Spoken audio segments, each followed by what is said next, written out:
हमने अभी तक संसार से नाते जोड़े हैं, एक बार उससे नाता जोड़ के देखिए।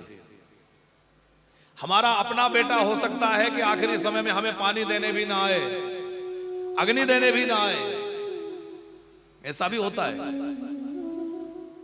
अभी यहीं आगरा की ये घटना हमने कुछ दिन पहले अखबार में पढ़ी थी, कोई 2-2.5 वर्ष पहले एक बार अखबार में निकला था कि दोनों दंपत्ति अकेले रहते थे, बेटे विदेश में कहीं रहते थे, अमेरिका में रहते थे, और मां की मृत्यु हो गई। तो मां की मृत्यु हुई तो पिता ने बेटों को समाचार दिया। बड़ा वाला बेटा आ गया, छोटा नहीं आया। अब वो 2 दिन 3 दिन में पहुंच पाया, तब तक पिताजी बहुत दुखी थे, रो रहे थे। संस्कार नहीं किया था कि वो आ जाएं तभी संस्कार होंगे। बड़ा बेटा आया तो रोते रोते पिताजी ने पूछा कि बेटा तेरा छोटा भाई नहीं आया? उसके मुंह से सच्ची बात निकल गई, सोनी जी। उसने कहा कि पिताजी, वो भैया कहने लगा कि इस बार तुम चले जाओ, पिताजी के टाइम पे मैं चला जाऊंगा। समझ गए बात? उसका भी उन्होंने बंटवारा कर लिया, मां मरी है तो तू चला जा, पिता मरेगा तो मैं चला जाऊंगा। पिता ने कहा फिर तू भी लौट जा, मुझे तेरी भी आवश्यकता नहीं है, अब मुझे जैसे करना होगा मैं कर लूंगा। बेकार तेरी मां ने तुम्हें जन्म देकर दूध पिला करके अपना यौवन बेकार किया, जो उनके मरने पर अंतिम समय में आ नहीं सकता, ऐसा बेटा किस काम का? पिता ने हाथ नहीं लगाने दिया, मुखाग्नि नहीं देने दी, वो भी खुदगर्ज था, नहीं फिर जाओ तुम।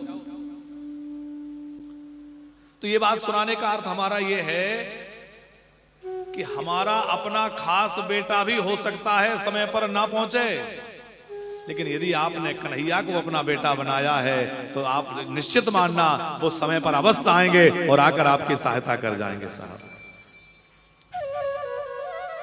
बुंदेलखंड की ये घटना हमने किसी से सुनी थी, पुरानी घटना है। कोई चौबे जी वहां थे, निसंतान थे, उनको संतान नहीं थी। पत्नी चली गई, अकेले रह गए थे, तो बाल कृष्ण को ही अपना बेटा मानते थे, कन्हैया को अपना पुत्र मानते थे। मेरा लाला है, मेरा बेटा है। और जब मृत्यु हुई तो तमाम लोग इकट्ठा हो गए, अब चलो चौबे जी तो अकेले ही थे, चलो ले चले। और जैसे ही शमशान भूमि में लेकर के चिता पर लिटाया तो लोगों ने देखा कि एक बच्चा आया है जो गंगा जल से भरा हुआ घड़ा लेकर आया है। कहा कि मेरे पिताजी को गंगा जी जाने की इच्छा थी, नहीं जा पाए, मैं उनके लिए गंगा जल लेके आया हूं, ये मेरे पिता है, मैं इनका बेटा हूं। सच्ची घटना है। अच्छा, लोगों की बुद्धि भी भगवान ने ऐसी विस्मित कर दी कि कोई ये नहीं समझ पाया कौन सा बेटा कहां से आया है। लोगों ने सोचा कोई रिश्ते नातेदार होगा, कहीं से आया होगा, और उस बच्चे ने अपने हाथों से मुखाग्नि दी, सारा कर्म किया। और बाद में जो पास की नदी थी, सब लोग नदी में गए हाथ पैर धोने, बच्चा भी गया। बच्चे को जाते नदी में सबने देखा, लौटते हुए किसी ने नहीं देखा। तब लोगों को होश आया कि वो बच्चा कहां गया। बोले और कोई नहीं था, वो बालकृष्ण थे जो अपना रिश्ता निभाने आए थे। कृष्ण को अपना बेटा माना था ना, तो वो मुखाग्नि देने आए थे। भैया, प्रभु को आप अपना बनाओगे ना तो वो मुंह नहीं मोड़ेंगे, संसार मुंह मोड़ सकता है। एक संत की घटना हमने कहीं सुनी थी। बोले एक वैश्यालय के कुछ दूरी पर एक साधु की कुटिया थी, पंकज जी, और अपना भजन में लगे रहते थे, उन्हें किसी से कोई मतलब नहीं। पर वो वैश्यालय में नाच गाना होता और ये अपने जो है करताल बजा के, झांझ बजा के कीर्तन करते। तो इनके कीर्तन के कारण वो वैश्यालय में जो नाच गाना होता था उसमें कुछ विघ्न पड़ता था। वो वैश्या ने कहा कि अरे ये बाबा बहुत यहाँ शोर मचाता है, इसको भगाओ यहाँ से। तो उस वैश्या के चाहने वालों ने बाबा की कुटिया में आग लगा दी, घास फूस की कुटिया जलने लग गई। लेकिन प्रभु का करिश्मा, हवा का रुख बदला, उस कुटिया की अग्नि जो लगी थी उसकी लपटें बदली और वो वैश्यालय की तरफ आग बढ़ी और वैश्यालय में आग लग गई। अब वो वैश्यालय जलने लग गया। वो वैश्या निकल के भागी, मेरा घर जला जा रहा है, मेरा सब कुछ जला जा रहा है, बाबा जरूर तुमने कुछ किया है। बाबा बोले मैंने कुछ नहीं किया है, ये लड़ाई मेरी और तेरी है ही नहीं। तो बोले ये तो तुम्हारे और हमारे यारों की लड़ाई है। तेरे यार ने मेरा घर जलाया था और मेरे यार ने तेरा घर जला दिया, इसमें हमारी तुम्हारी लड़ाई कहां है? ये तो हमारी उनकी लड़ाई है। तुम उन संसारियों को अपना मानते हो और हम तो अपने प्रभु को अपना मानते हैं, और हर समय हमारी रक्षा करने के लिए तो वही खड़ा है। घर में आप 4 सदस्य हैं तो आज से 4 मत मानना, आज से मानना हम 5 सदस्य हैं। और 5वें नंबर पर भी भगवान को रखोगे तो भगवान कहेंगे कोई बात नहीं है, मुझे कोई तो स्थान तूने दिया, मैं 5वें नंबर पे भी रह लूंगा। आज से कोई पूछे घर में कितने लोग हैं तो कितने बताओगे? श्री कृष्ण को अपने उन सदस्यों में जोड़कर बतलाओगे।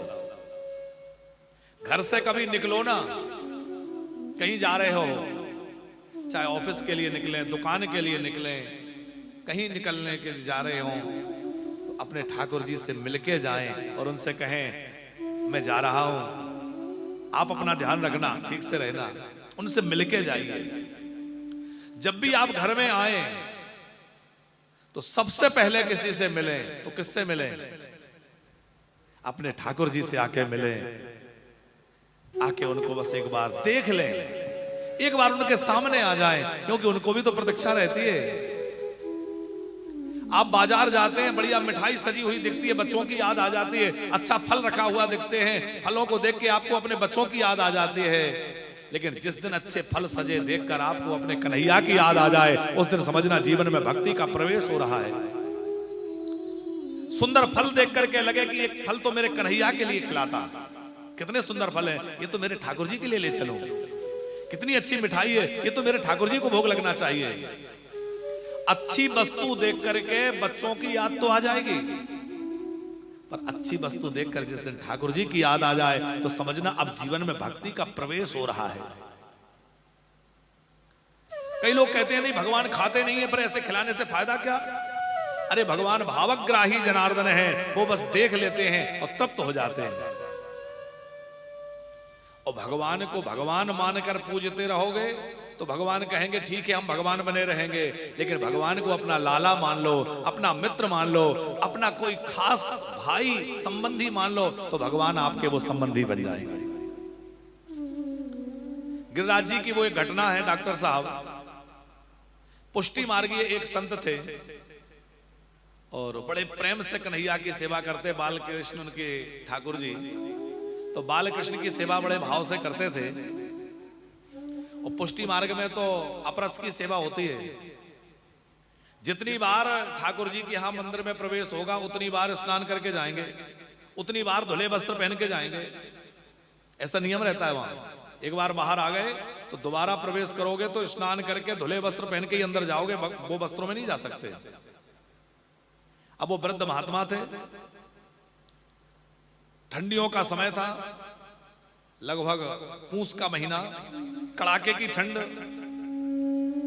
और शाम को उन्होंने अपने श्री कृष्ण को, बाल कृष्ण को शयन कराया। तो शयन कराया तो बड़े भाव से ठाकुर जी को शयन कराया, अब सो जाइए। दूध का भोग लगाया, कुछ वस्त्र उड़ाया, कंबल उड़ाया और कहा सो जाइए। अब ठाकुर जी सो गए, लेकिन इतना भाव था कि ठाकुर जी उनसे बातें करते थे। जैसे ही वो निकलकर बाहर आए, अपना कुछ नृत्य क्रिया कुछ करने लगे, उसी समय आवाज लगाई कन्हैया ने, इसी कलयुग की सत्य घटना है ये। बाबा बाबा, बाबा ने कहा क्या हुआ? बोले इस कंबल में ठंड लग रही है, थोड़ा रजाई उड़ा दो ना। बाबा को लगा लाला को ठंड लगी है, तो बाबा ने स्नान किया। अब ठंडियों का समय, एकदम ठंडे जल से स्नान किया, फिर वस्त्र बदले और स्वच्छ वस्त्र धारण करके गए और लाला को रजाई उड़ा दी। फिर बाहर आए, थोड़ा कुछ करने लगे, फिर कन्हैया ने आवाज लगाई बाबा। बाबा ने पूछा क्या हुआ? बाबा ये देखो रजाई खसक गई, थोड़ा आके ठीक कर दो ना। फिर बाबा ने स्नान किया। अब इतनी कड़ाके की जोर की ठंड, वृंदावन की ठंड तो आपने देखी है। बाबा ने फिर स्नान करके जाकर के कंबल अम्बल रजाई ठीक की, अब आराम से सोना। थोड़ी देर हुई, कन्हैया ने फिर आवाज लगा दी, बाबा अब क्या हुआ, क्यों परेशान कर रहे हो? बोले देखो एक बिल्ली बैठी है, उससे मुझे डर लग रहा है, आके इस बिल्ली को भगाओ। बाबा को थोड़ी खीज आ गई, ठंडियों में कितना परेशान कर रहा है। फिर स्नान करके गए और जाकर कहने लगे, क्यों रे कन्हैया, मुझ बुढ़े को परेशान कर रहा है? अरे हिरण्याकश्यपु हिरण्याक्ष के सामने तुझे डर नहीं लगा, रावण कुंभकर्ण से तुझे डर नहीं लगा, और बिल्ली से तुझे डर लग रहा है? इतना सुनते ही कन्हैया उठ के बैठ गए और बोले, सुनो बाबा, या तो मुझे भगवान ही मान लो और या अपना लाला मान लो। भगवान मानोगे तो मुझे किसी से डर नहीं है, फिर तो काल भी मुझसे डरता है। भगवान मानोगे तो फिर मुझे किसी से डर नहीं है, लेकिन यदि मुझे अपना लाला मानते हो तो फिर तो लाला की तरह ही मेरा ध्यान रखना पड़ेगा। फिर तो मेरे लिए ठंडियों में कंबल भी उड़ानी पड़ेगी, गर्म जल भी देना पड़ेगा, और गर्मियों में ठंडी व्यवस्था करनी, तो सब व्यवस्था आपको करनी पड़ेगी। हम भगवान से प्रेम करें बच्चे की तरह, भगवान से प्रेम करें अपने संबंधी की तरह। केवल भगवान मानकर नहीं बात बनेगी, प्रेम का नाता हो। भगवान कहते हैं, जो नाता तुम्हें प्रिय लगे मुझसे जोड़ लो, लेकिन मुझसे कुछ तो नाता जोड़ लो। तुलसीदास जी और सूरदास जी के जीवन की भी एक बड़ी प्यारी घटना है। सोनी जी, एक बार सूरदास जी और तुलसीदास जी दोनों मिलकर के सत्संग कर रहे थे। किसी ने कहा, अरे अरे भागो भागो, हाथी आ रहा है, हाथी जो है नाराज हो गया, बिचल गया है, हाथी बिचल गया है, भागो। तो तुलसीदास जी जैसे सुने के हाथी आ रहा है, हाथी आ रहा है, तो वो तो नहीं भागे, लेकिन सूरदास जी जो है उठ के भागे। अब सूरदास जी इधर उधर भागे, हाथी निकल गया, कुछ बिगड़ा नहीं, लौट के आए सूरदास जी। तो तुलसीदास जी ने उलाहना देते हुए पूछा, क्यों बाबा, तुम्हें अपने ठाकुर जी पे भरोसा नहीं है? हाथी का सुनकर भाग गए। इतना सुनते ही सूरदास बाबा के नेत्रों से झरझर आंसू बहने लगे। और क्या कहने लगे पंकज जी? सूरदास जी तुलसीदास जी से बोले, बाबा तुम्हारे राम जी तो 16 वर्षीय राजकुमार हैं, धनुष धारण करने वाले, वो तुम्हारी हाथी से रक्षा कर लेंगे, पर मेरा कन्हैया तो बहुत छोटा सा बालक है, और छोटे से बालक को मैं हाथी से बढ़ाऊं, ये मेरी धर्म नहीं है। इसलिए मैं भागा कि भैया मुझे बचाने के लिए मेरे छोटे से लाला को क्यों जाना पड़े। मेरा कन्हैया तो बहुत छोटा सा है, मेरा छोटा सा लाला है। उस कन्हैया को हृदय में बसा के कि मन मोहन तुझे रिझाओ, हो तो है नित नए लाड़ लड़ाओ, बसा के तुझे नैनों में।